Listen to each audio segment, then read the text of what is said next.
Hello दोस्तों, नमस्कार। आप हैं इस वक्त हमारे साथ एजुकेशन की दुनिया में, जिसका नाम है न्यू स्टडी प्लैनेट। तो कैसे हैं आप लोग? उम्मीद करते हैं आप भी अच्छे होंगे और आपकी तैयारियां भी अच्छे से चल रही होंगी।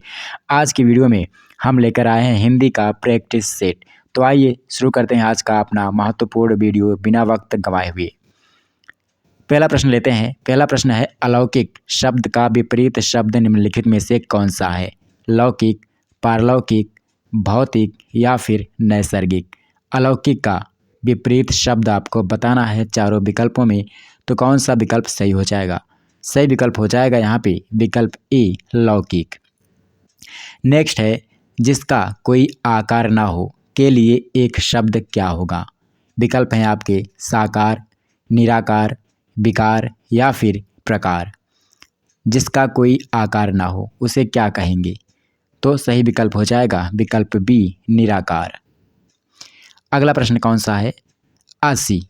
अस्सी का सही अर्थ निम्नलिखित में से कौन सा होगा? अस्सी का आपको अर्थ बताना है। चार विकल्प दिए हैं, तलवार, शत्रु, अस्सी या फिर रस्सी। अस्सी शब्द का सही अर्थ कौन सा है? अस्सी का मतलब होता है तलवार। विकल्प ए सही है। नेक्स्ट है, सु उपसर्ग से निर्मित शब्द नहीं है। सु उपसर्ग से निर्मित शब्द नहीं है। सुंदर, सुपाच्य, सुपात्र या फिर सुयोग्य। सु उपसर्ग से निर्मित शब्द नहीं है, कौन सा आपको बताना है? तो विकल्प ए यहाँ पे सही हो जाएगा, सुंदर। अगला है, भलाई। भलाई शब्द में किस प्रत्यय का प्रयोग किया गया है? ई का, आई का, लाई का या फिर उपरोक्त में से कोई भी विकल्प सही नहीं है। भलाई में किस प्रत्यय का प्रयोग हुआ है?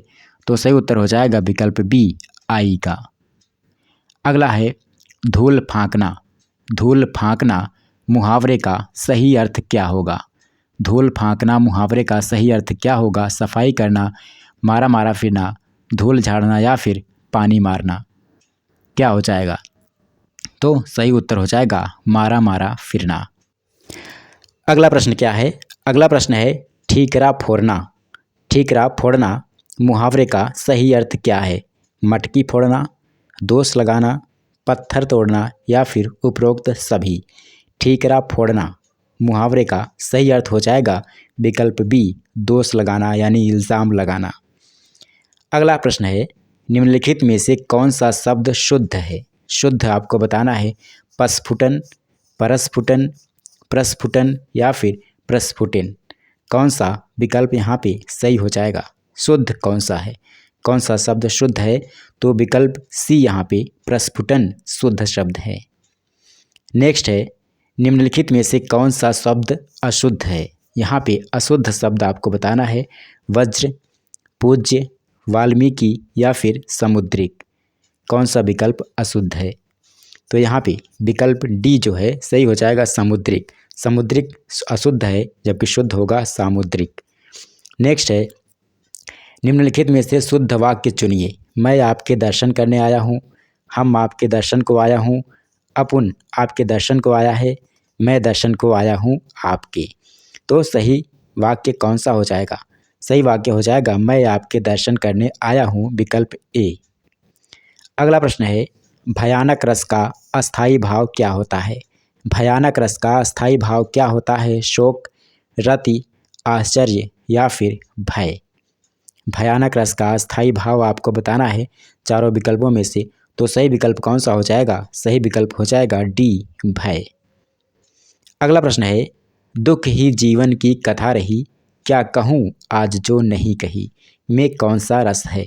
श्रृंगार रस, करुण रस, वीर रस या फिर भयानक रस। कौन सा विकल्प सही हो जाएगा? तो यहाँ पे जो सही विकल्प हो जाएगा करुण रस हो जाएगा, विकल्प बी। अगला प्रश्न लेते हैं। अगला प्रश्न है, मैया मैं तो चंद्र खिलौना लय हूँ, में कौन सा अलंकार है? इस बार अलंकार बताना है आपको। रूपक अलंकार, अनुप्रास अलंकार, उत्प्रेक्षा अलंकार या फिर यमक अलंकार। मैया मैं तो चंद्र खिलौना लय हूँ में कौन सा अलंकार हो जाएगा? तो यहाँ पे विकल्प सी सही हो जाएगा, उत्प्रेक्षा अलंकार।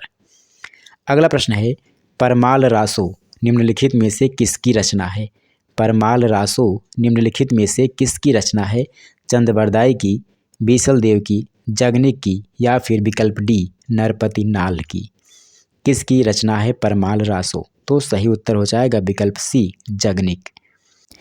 अगला प्रश्न है बलचनमा के लेखक निम्नलिखित में से कौन है? बलचनमा के लेखक निम्नलिखित में से कौन है? मुंशी प्रेमचंद, महावीर प्रसाद द्विवेदी, निराला या फिर विकल्प डी नागार्जुन।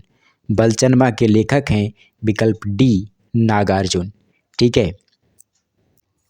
नेक्स्ट है कविता निम्नलिखित में से किसका विषय है? कविता निम्नलिखित में से किसका विषय है? अनुभूति का, रस का, ज्ञान का या फिर सुख का। कविता किसका विषय है? तो सही उत्तर हो जाएगा विकल्प ए, कविता जो है अनुभूति का विषय है। नेक्स्ट क्वेश्चन है, अगला प्रश्न है हमारा, राम सोया पर श्याम जागता रहा। राम सोया पर श्याम जागता रहा किस प्रकार का वाक्य है? मिश्र वाक्य है, उपवाक्य है, संयुक्त वाक्य है या फिर उपरोक्त में से कोई नहीं। राम सोया पर श्याम जागता रहा ये एक संयुक्त वाक्य है, विकल्प सी सही हो जाएगा। अगला प्रश्न है, हस्तलिखित निम्नलिखित में से किस समास का उदाहरण है? कर्मधारय समास, द्विगु समास, तत्पुरुष समास या फिर बहुब्रीहि समास। हस्तलिखित यानी हाथ से लिखा हुआ, से विभक्ति चिन्ह का यहाँ पे प्रयोग हुआ है तो तत्पुरुष समास हो जाएगा। ठीक है, विकल्प सी सही हो जाएगा। अगला प्रश्न है, निम्नलिखित में से कौन सही शब्द है? निम्नलिखित में से सही शब्द कौन सा है? कवयित्री, किवयत्री, कवियत्री या फिर कवियित्री। तो सही विकल्प कौन सा हो जाएगा? सही विकल्प हो जाएगा यहाँ पे विकल्प ए कवयित्री। नेक्स्ट है, या, रा, ला, वा किस प्रकार के वर्ण हैं? ऊष्म, अंतस्थ, संयुक्त या फिर कोमल। या, रा, ला, वा किस प्रकार के वर्ण हैं? आपको बताना है चारों विकल्पों में से, तो सही विकल्प कौन सा हो जाएगा? विकल्प बी हो जाएगा सही, अंतस्थ है। तो इस वीडियो में फ़िलहाल इतना ही दोस्तों, अगले वीडियो में एक नए टॉपिक के साथ मिलेंगे, तब तक के लिए नमस्कार। और हाँ, अगर आपको वीडियो अच्छा लगा हो तो वीडियो को शेयर ज़रूर कीजिएगा, लाइक कीजिएगा और कमेंट करके अपना फीडबैक ज़रूर बताइएगा। अगर इस चैनल पर नए हैं, वीडियो पर नए हैं तो चैनल को सब्सक्राइब ज़रूर कर लें, ताकि हमारे द्वारा अपलोड किए जाने वाले नेक्स्ट वीडियोज़ की नोटिफिकेशन आपको सबसे पहले बिना रुकावट, बिना बाधा आसानी से पहुँच सकें।